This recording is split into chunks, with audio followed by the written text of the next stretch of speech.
Welcome to our Power Hour, our revised date Power Hour. This was supposed to happen on Thursday, but unfortunately due to the power outages down in South London, and actually it stretched up into the Midlands, we weren't able to be joined by our guest speaker today, and probably a lot of other people. So thank you very much for joining us today as a revised date. And we're going to be looking at, this stands as the second part of our Going Global Power Hour series. And it just links into quite nicely with what we've got going on in the DIA Awards, and also just helping people to understand the landscape when taking their business abroad, looking at different markets and being able to effectively dip a toe into those markets in the right way to then get a good foothold. So thank you very much for joining us. My name's Jeremy Ambrose. I am Director at Entrepreneurial Spark. And we've got a couple of other people on the call who I will let them introduce themselves. Apart from our main guest speaker, who is Jeff Cao. Now, Jeff, quite an illustrious history, actually. I'll try and do this justice, but please add what you need to add in, Jeff. But he's widely respected as a China expert. Previously led the Mayor of London's Asia Pacific Investment Team, and sat on the board of China Britain Business Council. So before joining the GLA family, he was strategy consultant with a London-based management consultancy. So all kinds of things, and also a background in investment, I believe. But Jeff, just give us a quick plotted history, if you could, and just say hi to everybody on the call. Sure, thank you, Jeremy, and hello everyone, good afternoon. Well, really delighted to speak to the eSpark members. So thank you very much, Jeremy, for your invitation. Although you mentioned a couple of different roles in my previous, different roles I played in the past 20, 30 years, but there is one thing never changed, is that dealing with the corporates. I spent 10 years working in China and 20 years working in the UK, but almost exclusively London. So although based in London, I've been working with many corporates, so that's across the whole UK, and also across the different country as well. Jeremy mentioned my previous role at the Greater London Authority. I've been working in that group for nearly 13 years or so.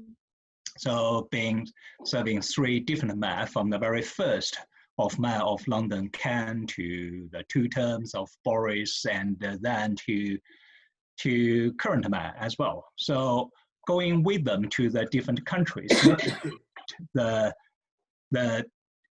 prospects of London working with the different countries, including Japan, China, India, Australia, some key technology investors.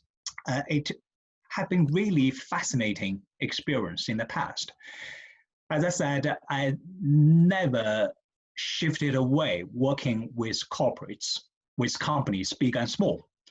And today's opportunity for me is quite interesting. So talking to every one of you, scaling up internationally. So that's where I sort of spent 7 or 8 years doing my management consultancy work for, but also one of my main interested area as well. So really very much delighted to spend next 50 minutes also to have a very interesting discussion with you. So just before the official starts of this session, I had a very quick chat with Karen. Karen already put it up in the chat box about some of her experience dealing with China in the last 15 years. So I would have say within those 15 years, I spent my time exclusively based here in London. As I said, I'm based in London 20 years also, but China always one of my key markets, never lost a touch with China. So been watching the development of the economy, but also on all front, technology in particular, over the last 2 to 3 decades, including my working career back in China. So I would be very keen to share that with as well, and all the insights you would want to have access to. Super.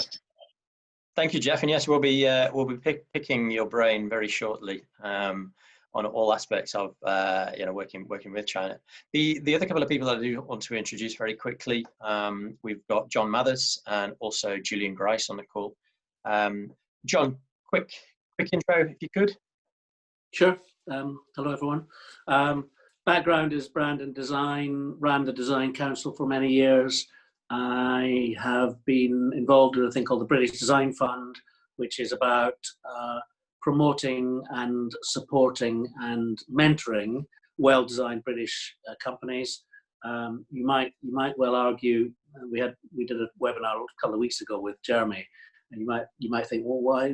Surely that's what eSpark does. But actually, Jeremy and I are very much on the same page. There's more than enough need for all of us to support the ever-growing and emerging entrepreneurial market here in the UK. Mm-hmm. But I've also been very involved in China over the last 4 or 5 years. Spent a lot of time out there. I'm involved in a university in Shanghai, so I see things from a commercial aspect as well as an educational aspect. So I've seen a lot of the shifts that are happening.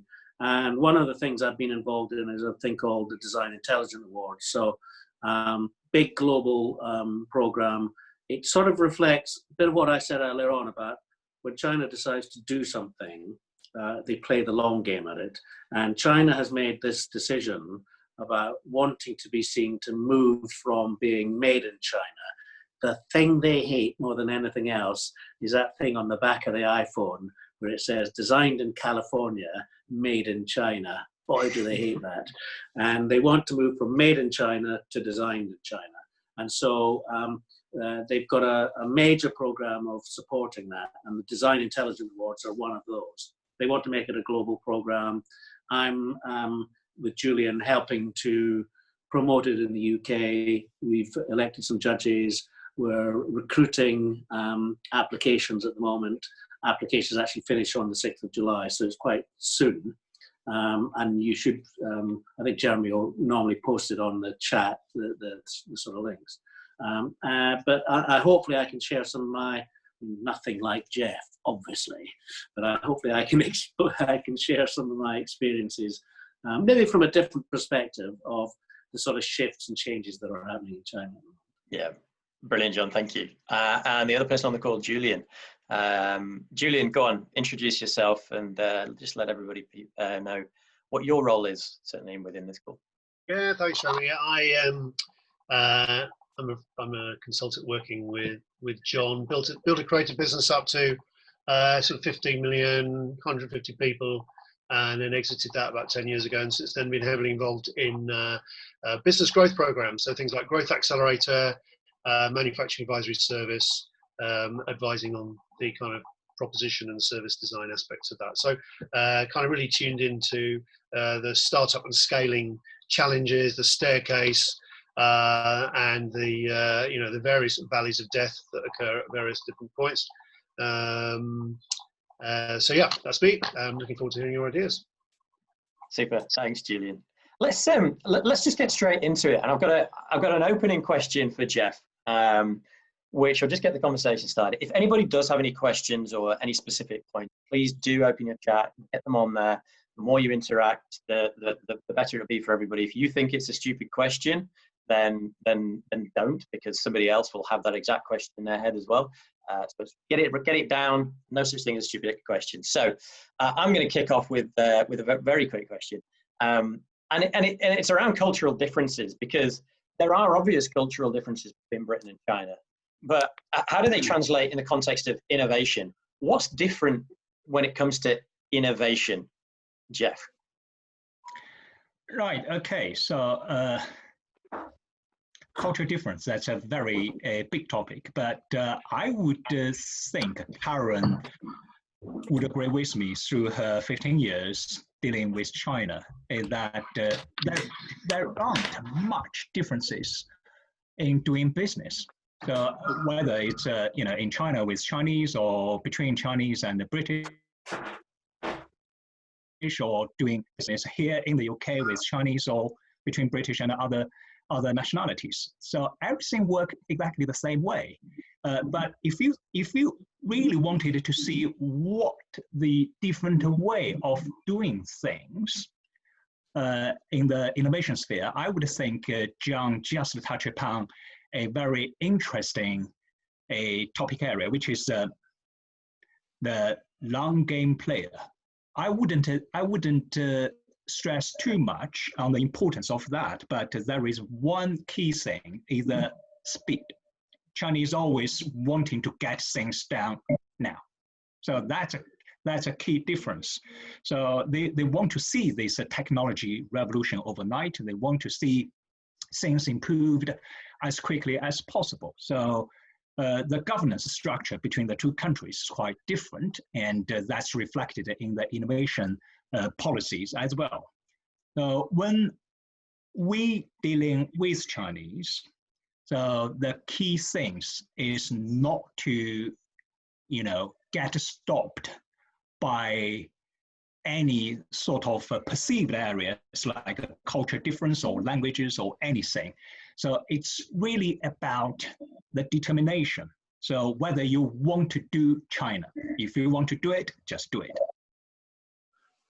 Yeah, that's a really, really important thing as well, and it kind of plays into the whole mindset of the entrepreneur, of the business leader, and it's interesting to see that there's been a shift in the mindset in China as well, towards being much more collaborative. So let me ask you this. Obviously, there's a common misconception. Is it common? That's a question. That actually, if I go and try and get something made in China, they're going to completely take my IP and rip that off and keep it for themselves. Can we dispel that myth? Sure, that happened in the past, and that's perhaps still happening, different part of the world, China included. And let me give you one set of data which WIPO, the World Intellectual Property Organization, published.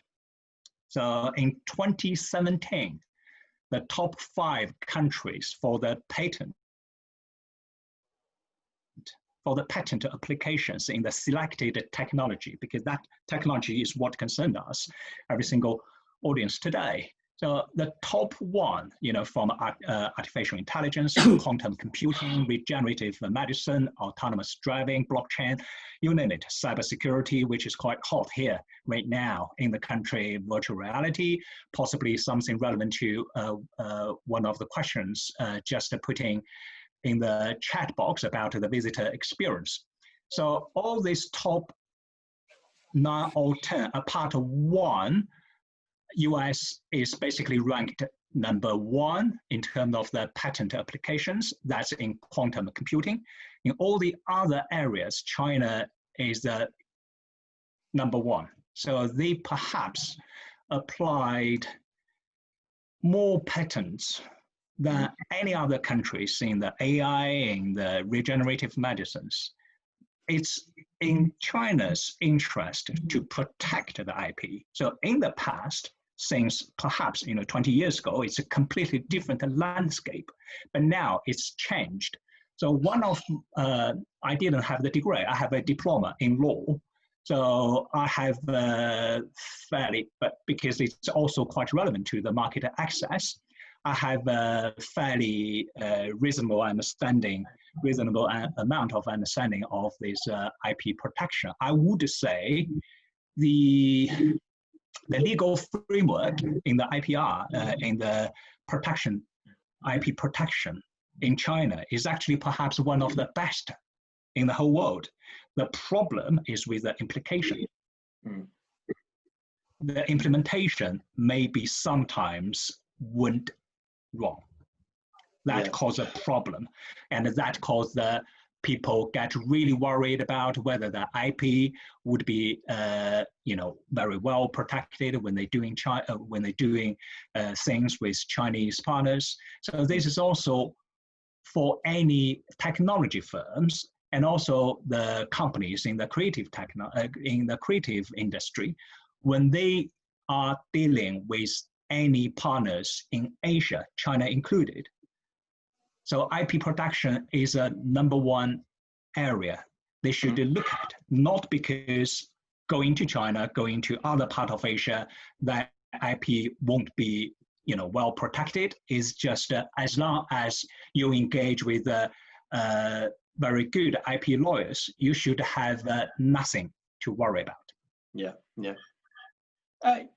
Karen, have you seen a change in the mindset? Sorry, just to bring you in, because I know you you weren't expecting this, but have you seen, to Jeff's point, have you seen in the 15 years that you've been working with China, that shift in the mindset and the way they operate in business with, well, Britain for a kickoff? Yeah, certainly. And one thing that springs to mind, it's in the service industry as opposed to in goods. We used to have something called like an internship certification by the Cambridge Examination Board, and that was, used across the world. But at that time, and this is like 15 or more years ago, when it went to China, it was abused at that time. And therefore, it had to be withdrawn from the market because they gave the impression, the agents and sub-agents gave the impression that students doing an internship would be connected to the University of Cambridge, as opposed to the examining board of, which, it's a completely different thing. Now, that was disbanded by the British Council. However, now, the whole network of agencies and business associations, etc., are completely different. They're very, very sophisticated as a result of a lot of education and a lot of universities and partnerships going into China and just sharing knowledge, and everybody wants to do the best and they want to do it really well. And whenever our partners want to, I agree completely what Jeff said. They want solutions immediately, and if we bring up any problem whatsoever, they just get somebody in to solve it. They just get another manager in and say, "Oh, we've got that problem solved." They just want the processes to be as smooth as possible, as fast as possible. Yeah. So for us, it's a delight. Yeah. Brilliant. It's really good to hear. And yeah, the shift over a number of years, actually, when you look at it, it's actually been quite swift. It hasn't taken them long to realize what's been going on elsewhere and just to change that. So that's fantastic. And just one brings me on to kind of the current climate. Sorry, it brings me kind of onto the current climate as well, because being able to pivot and shift and change at pace due to conditions around the world has been integral to making sure that business continuity and business can continue. And I was interested in finding out, how have China changed the way they work with the world post-COVID? And Jeff, you've probably got a couple of insights into this. How have they kind of reacted to the pandemic that's been going on? So, as I said, the governance structure in the two countries is quite different, and that's reflected in the different ways they're handling this coronavirus outbreak. And in China, I wouldn't say China has already emerged from the other side of the other side, and they are still, like say, the re-emergence of a cluster outbreak in Beijing. So that's a new normal the Chinese are living into right now, so in China, but they are apparently ahead of the curve, perhaps ahead of every other single country in the world controlling COVID-19. And the recovery started, and although the stimulus package in the different countries worked a different way and different size as well. The Chinese package not as big as the American one, not as big as our one here in the UK. So the macroeconomic management capability of the Chinese government is always highly regarded by the World Bank in the last over a decade. So they are very good at manage that on the macro level. And post COVID-19, so they realize that no one can be sufficient just on its own without anyone else. So we are all in it together, and we have to basically deal with this, the economic issue, the recovery issue, and potentially before that, the funding a vaccine through the joint efforts. So they realize that. So the consumption, the private consumption, they have to bring them back.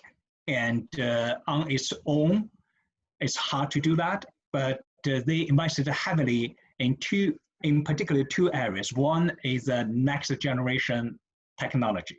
So what they called, as we are hearing from the Prime Minister today, so relevant to the infrastructure investment in the UK, they are investing in the so-called new infrastructure in the UK, rather than roads, energy, utility. They are investing heavily in 5G, IoT, and autonomous vehicle sort of things. So they wanted to, they have already made that clear many years back. They wanted to become the world leader in quite a few areas of the emerging technology. That's number one, and also that's relevant to our audiences of today, because that could imply the business opportunity for us. And the second thing is on the the private consumption. They invested heavily in the creative industry as well.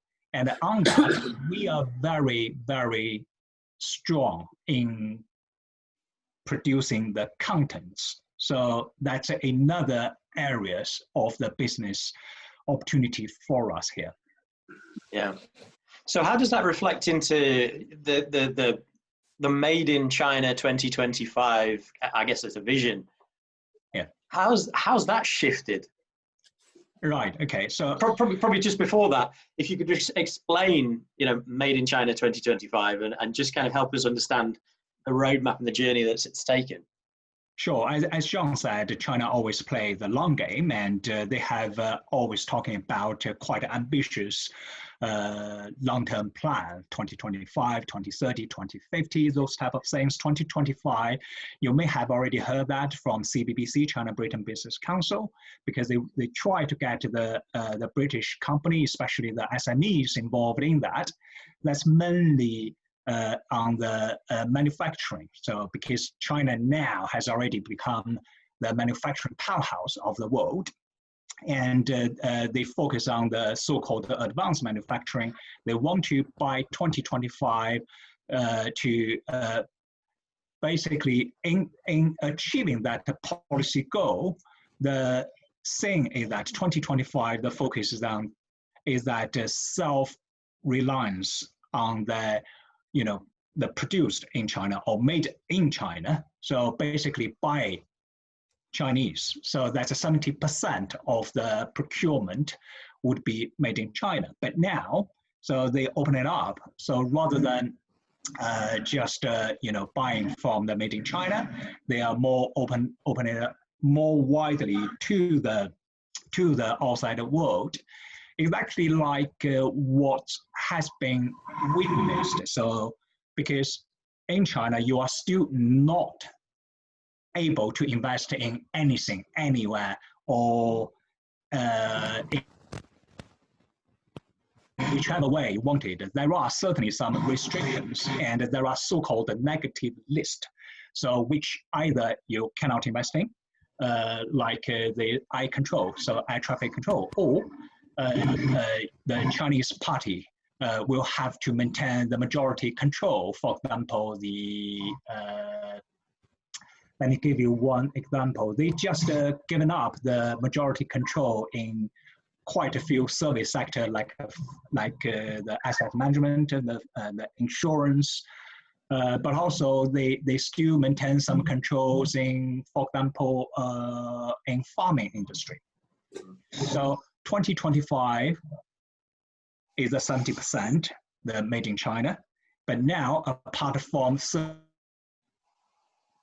33 items on the so-called negative list, coming down from 40 last year. So the long-term trend is going down and down, the list becoming smaller and smaller, so that we enjoy larger freedom of investing and working with our partners in China. So you can do more with the Chinese now and going forward.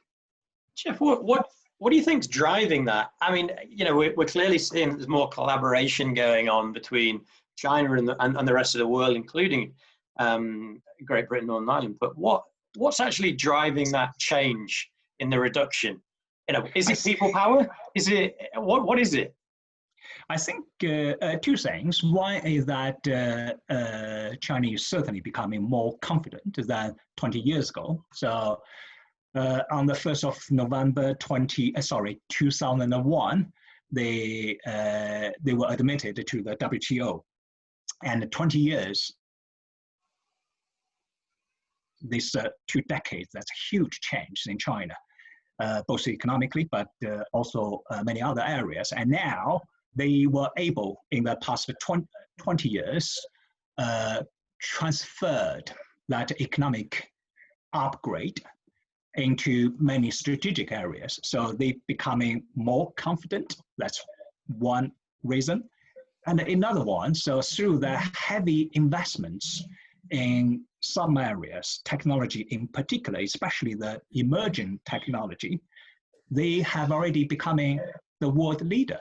So that's one of the excuse or one of the arguments Huawei always been using. So Huawei said, if you are accusing me stealing others' technology, I am already a world leader. Who am I stealing that type of technology from? So I think that's you know, for all the technology scale up, that's really something we should now looking at to try to identify more opportunity to work with the Chinese partners. So one is confidence, and another is the global leading position, especially in some verticals in the technology industry. Yeah, absolutely. It's interesting, you know, we talked about, certainly on our newsletter last week, about globalization and trade routes and communication routes and everything just being a lot shorter and being more readily accessed, which kind of leads to a question that's been put in the chat. And this is about the actual tangible, what can I actually do myself? If I want to go and start working with China, where do I start? What are the routes? You know, are there agencies that I can go to? Are there people that I need to speak to make those links between us and China? But at the same time, there's a real, well, there's a language barrier. So how do I truly overcome a language barrier and therefore make contact with China to really do business with them? Okay, so let's start from the language barrier. And it's so-called the most difficult language on earth, Chinese, although I don't think so. So probably Karen been spending 13 years working on China wouldn't agree to that either. I think in the past, because Europe is on our doorstep, so our largest trading partner, of course, that's the EU in the last at least 40, 50 years. And China is with China, we were talking about 100 billion every year.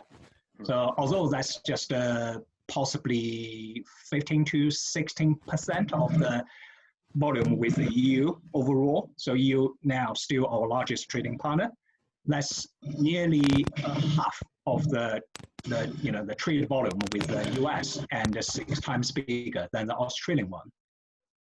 So let's compare the language difficulties working with Chinese and working with European. In Europe, there are 24 official languages. In China, there is only one. In Europe, there are over 200 different languages, although only 24 are official. In China, there are many, many dialects for sure, as we have a Scottish, we have a Geordie, we have a different dialects here. But there is only one written language, so that's a benefit of that. And the best thing is that for the millennium, so for the people born after 1990, and actually for the people born after 80, you don't, I mean, in China, the Chinese, you don't have to speak Chinese. You don't have to speak Chinese. I repeat, you don't have to speak Chinese to be able to do business with them, because most of them speak quite fluent English. So I don't think that's really anything we should worry about. Of course, if you want to know what your Chinese partners mean by their words or between the lines, you better understand their language. But if you do not speak that language, don't worry too much. Brilliant. In terms of how to crack the markets, there are many different organizations here in the UK can be of help. And the luxury we are having is the brand. So the DIT, the HMG, been promoting it all these years. So that's luxury we have. As long as you mentioned, we are a company from Britain, so people really regarded you very highly in China, because there are three areas, three industries, I think we are still very much attractive to the Chinese if we want to find the partners in China.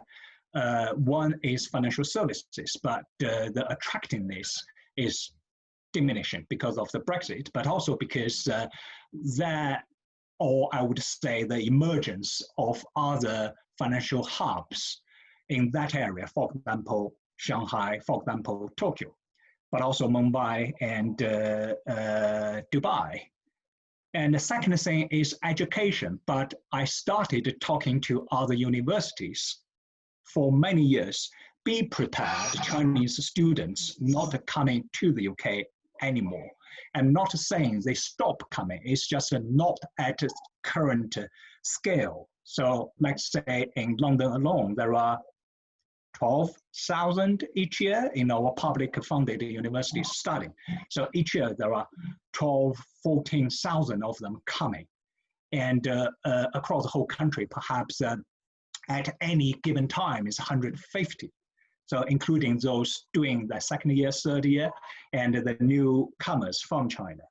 And the thing is not the attractiveness of the British universities is no longer, it's just that some of the subjects they would fund it studying in China, they could have better results, and some of the subjects they couldn't fund it in the UK universities. Esports is one of the examples. So in China, there have been the program on esports in many universities for many years. Currently, there are a few British universities offering that. It's just a couple of years back they started that. And secondly, it's quite similar to what happened to those Japanese students. And Japanese students, let's say each year for London, we only got to 2,000. And Japanese students had little incentives to leave the country to study in Western universities, because they know that if they are studying, having a degree from a locally prestigious university, that guarantees them a great job, but a Western degree may not guarantee them a good job. So that's perhaps something relevant to Karen's experience, because Karen's been dealing with the internship over all these years, so can have this observation over a quite a long time of the horizon. And the third area, which Chinese will never stop working with us, which is the creative. It's not just the creative industry, but also the creative technology combined. So technology, perhaps, I would include that in this category because of something can never replicated by Chinese. So I mentioned the British originality all this time. That's still a very scarce commodity in China.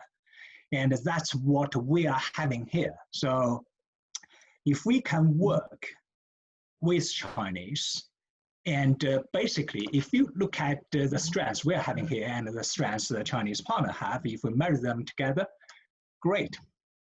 Yeah, absolutely.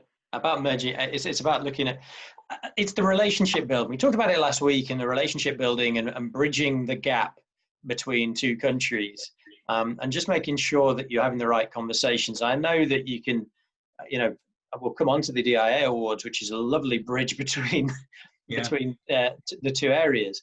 But I just wanted to pick up on something that's been sent to me directly in the chat, and that's from Kieran. Because Kieran, you're actually working with China already.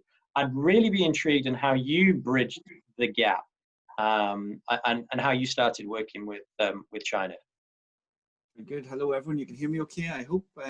So about a year and a half, a Chinese company found us on YouTube, content that we were producing on YouTube, reached out with a proposition that they would take our products and sell them in China, which we were obviously very excited to do. Didn't know the company or anything. So we managed to sign a license agreement for 5 years, and as I say, a year and a half later, we've signed a second agreement. It's going incredibly well, and we're increasing our focus on selling these. It's video animations and education, so focus on primary school children. So we're continuing to scale this up. But I was asking or wondering about when we heard about IP, when we were looking at the contracts and everything, we had a contract and signed a contract, but our expectation was that it's probably not what the paper it's written on, and we didn't look at IP or anything like this. But from what I'm hearing, it's very interesting, because it sounds like it's much more formal and more business-like that we would be used to than my expectations were. So I've never been to China. They've actually come over and visited us in December, November, December. So we had planned to go out, obviously, but that's put back. So it was just around the IP and that. We never looked at that or even considered it, but it sounds like we need to dive into that again. But again, our experience, we fell into this, and our experience has been amazing, transformed our business, and wow, looking forward to seeing what else we can do out there, hence being on the call. So it's very interesting to hear just a general of what's happening.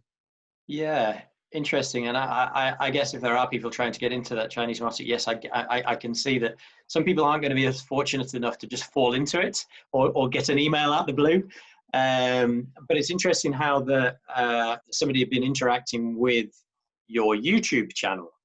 Yeah, and what it was, the classic. So sorry, the classic is we put a lot of content up online, and that's how they found us. So again, the classic, you're just getting found for content you're putting up.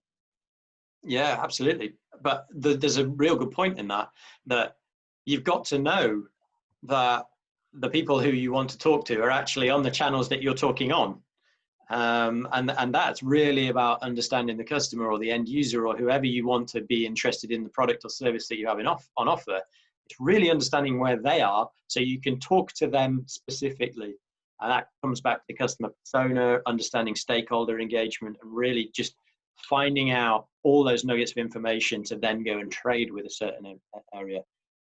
Comes back to that relationship building and really understanding your market. Definitely. Thanks, Kieran. Really appreciate that.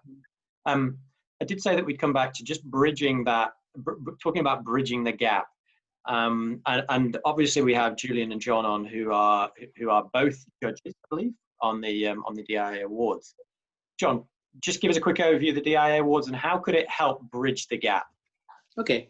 I might just, if I may, Jeremy, just go back to a point that was being talked about earlier on, and I'll talk about it from a design perspective and talk about it from what I perceive to be some of the cultural differences. And I think this is quite important because it sort of gets to the very core of what we're talking about today. I think there are some big cultural differences. In China, and Jeff, you can correct me if I get this completely wrong, but I'm going direction-wise, I think I'm in the right way.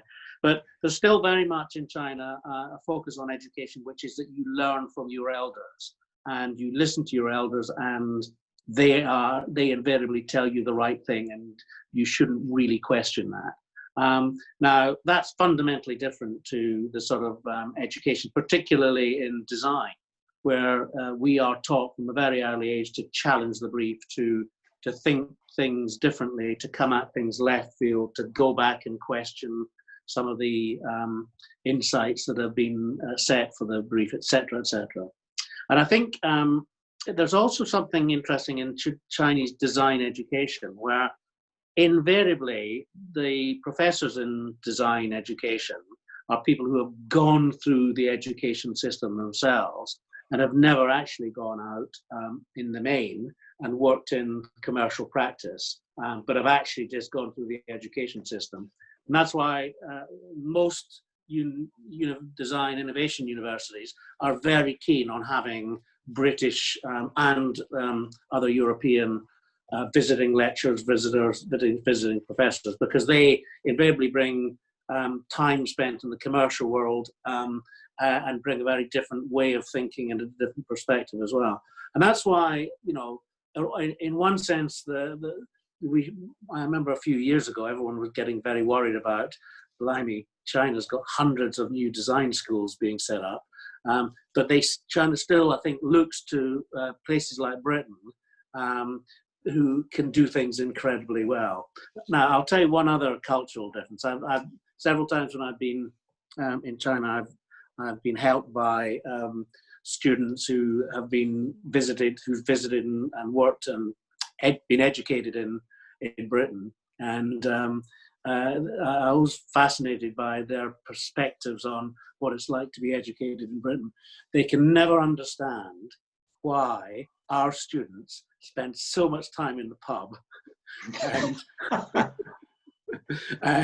just, you're there to be educated. You need to get on and get educated. That and the fact that they think our railway system is about 200 years old, or, well, it is. But if you've ever visited China, you can get the equivalent of London to Edinburgh in about an hour and a half, and you certainly can't do that in the UK. So anyway, the Design Intelligence Awards, they're a global. It's a global organization, but they've set up originally in China, and it's very much about recognizing, rewarding really great design, but really great innovation as well. So the Chinese are very much bringing those two things together: great design, great innovation, great manufacturing. And just as Jeff says, there is this shift that is happening to move away from low-cost manufacturing to this sort of high-cost manufacturing, and that needs and requires great design. So they're very keen to make it global. They see the UK as one of the lead countries where they can do that. Julian and I have, for the last few weeks, been promoting it and explaining it. The website still needs a little bit of work in terms of clarity of English. Julian and I have been helping out on that tremendously. So there is still time for people to think about applying. It's a very simple process and it's free. Just to give you an example of that idea that Jeff was talking about, there is a thing that if you take some of the things that I said earlier on about the Chinese education system, the way that China goes about things, it tends to produce iterative technology. It doesn't tend to produce startlingly new technology. It doesn't look at things from a different perspective. And last year I nominated, as a judge, I get to nominate up to 10 products. And last year I nominated a product called Hero Arm by Open Bionics. It's a Bristol, relatively new Bristol-based company who have developed a prosthetic arm, but instead of, in the majority, prosthetic arms are made to look like real arms, whereas this arm has actually taken things and turned it completely on its head. They've taken they've gone to Disney and got a franchise from Disney to produce prosthetic arms which make them look like superheroes. So you can imagine youngsters have suddenly see this thing where a perceived negative is actually turned into a fantastic positive, and it's turned the market completely on its head and made people rethink it tremendously. And it's that sort of originality and inventiveness that I think the Chinese still recognize is something that Britain is still world class at. I'm slightly nervous about talking about British and world class, given our track and tracing systems, etc. But there are still very many things where Britain actually is world class at. And I think it's to do with our education system. It's to do with our ability to challenge the brief, to think differently. And that's why I'm always I'm fantastically keen always to make sure that we don't lose that that sort of essence of education in our system. Definitely. I've put the links in the chat, so if you do want to go and have a look at anything more, please do on the DIA Awards. It does create a window where hundreds of thousands of people can see you and your product, if you are able to apply. So please do go and have a look at that. And you'll see, it's taking up applications up until the 6th of July, is it? 6th of July, yeah. We've got about 10 minutes left. I just wanted to pick up on a couple of questions that have been asked in the chat, and let's get some answers out to these folk for sure. Brian Smith came on, launching an app regarding pets, cats and dogs, etc. Is the Chinese pet market robust, and how could I organize an event over there? Right, so can I take that question and leave it to John or Julian to add any more thoughts? Yeah, of course. So during the Wuhan lockdown, we all knew the very first city got locked down because of the coronavirus. That's Wuhan. They were locked down in 76 days. And many of the Wuhan people, when the city shut, they were not at home. They were traveling outside or different places out of the different reasons. And one of the booming business apart from delivery. So that's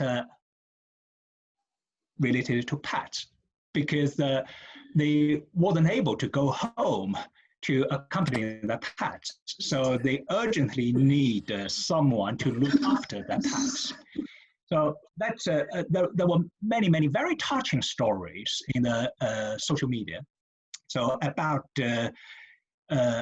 how they look after the pets, some as a volunteer, some as a business, running it as a business.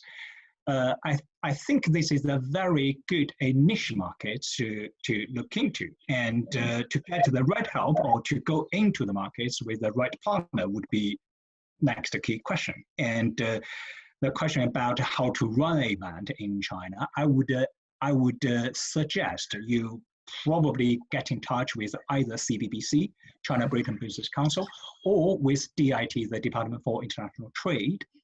And also during the London Tech Week,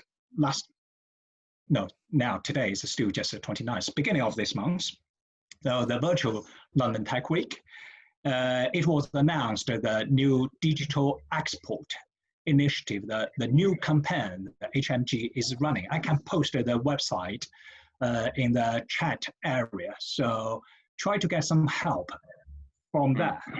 But as I said, so this is a very good question.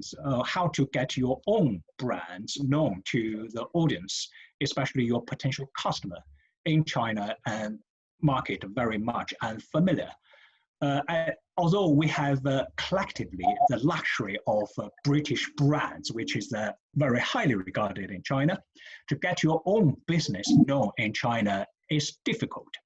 And using the social media is one of the way, and using all the support available from the government or the government initiative. Chamber, old school, but can also work sometimes. And different local authorities, they run the different programs as well. For example, in London, there are two relevant to that. One is the so-called MIBP, Mass International Business Program, and another is so-called GEP, BGP, the Business Growth Program. One is targeting the startup, one is targeting more so on the scaling side of the business. Using again, going back to your language question, your very first, one of the first few questions you raised, Jeremy, reaching out to your audience, using the local language would be a key. And it's not meant to do a advertise for Karen, but I think Karen is in the great business. So placing those Chinese interns into the different companies, because you are having the very cost-effective ways reaching out to your dream audience. So as I said in one of my most recent blog, so the population in China that's bigger than European and American combined, and the booming, the ballooning size of the middle class. That's all mean the scale, but how to translate that into the real money, into your own pockets. We need to basically work with or taking advantage of some help at our doorsteps, and potentially Karen's business could be relevant to every one of us. Interesting. Matthew, that might kind of answer your question as well. Just going into, there's a couple of bodies there that you can go and have a conversation with and figure out, what that looks like. Matthew, trying to, I've made some notes there, so that's definitely been very helpful. Thank you. Good. But Jeff makes a really good point. If you've got somebody on the inside, whether it be an intern or somebody who speaks the language, who can do all the translating for you and understand the landscape a bit more for you, then you've probably got a competitive edge there.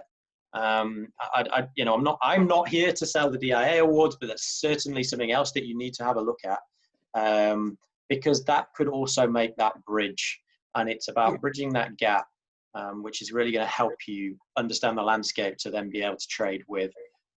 Very important, yeah. If I chip in, Jeremy, here. So I'm not getting anything out of this, Jeff. I'm not getting anything. I can't agree with you more, Jeremy, on what you've just said about the DIA. And DIA is one of the most prestigious awards in China. And that's perhaps one of the most effective way to get your brands known to a very large size of the audience.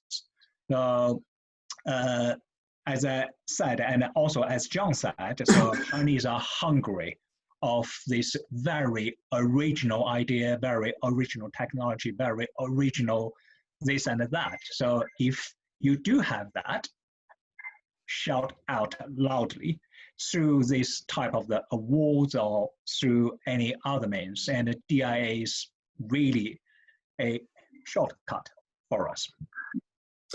I think, Matthew, one thing I would just say as well is that once you attract attention, it's difficult to imagine the scale of the opportunity in China is so phenomenally big, because exactly as Jeff was saying, a burgeoning middle class, the people with money in their pockets who want, who aspire to and want to be part of British brands. So I think one of the things you should definitely think about when you start to think about entering the Chinese market is playing on your Britishness, and making sure that you are very clear about the origins of the brand, the origins of the product.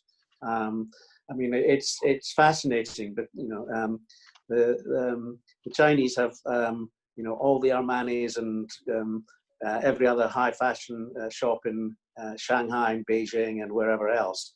But whenever they come here, they flock to those shops because they can guarantee the quality because they're buying something in Britain. It's a British brand.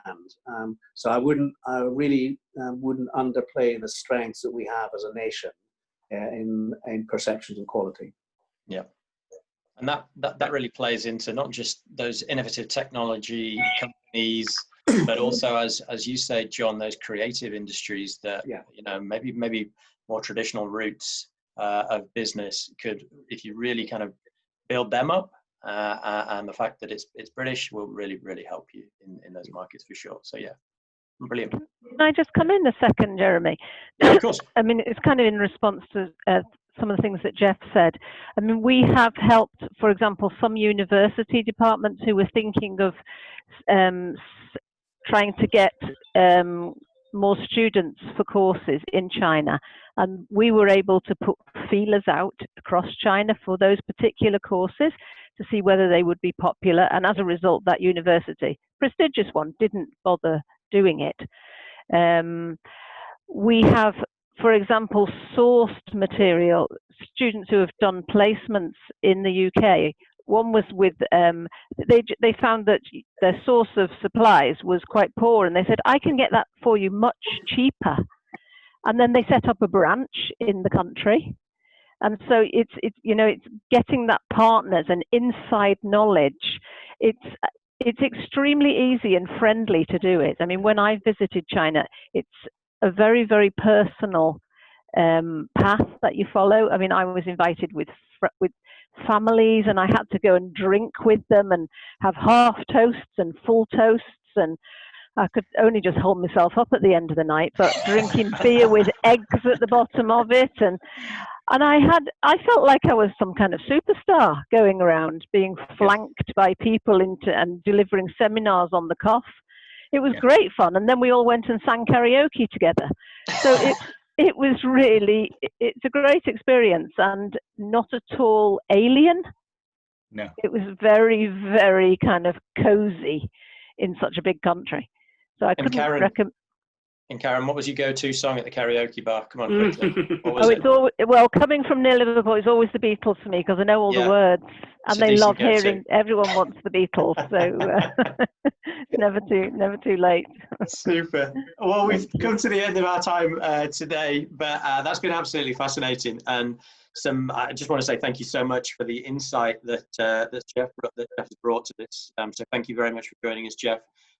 Also, John, Julian. Thank you for joining us and lending in your nuggets and also expertise. And also to those who have participated in the call, who didn't know they were going to be participating in the call, certainly Karen, Kieran, Matthew with the questions, right, everybody. Thank you so much for being part of today. We are recording it. It will go out on our channels to help other people decide on how they can move forward with their operations with or in China. And once again, I do urge you to just go and have a look at those DI awards and have a look at seeing if it can be a bridge for you to work with China. So thank you very much. We're actually moving on next week to talk about diversity and inclusion in entrepreneurship and building out ecosystems that will help diversity and inclusion. So look out for the links for that. And we are really looking forward to seeing all of your applications for the DI awards. Super. Thank you so much, and we'll see you again very soon. Great. Thank you. Bye now.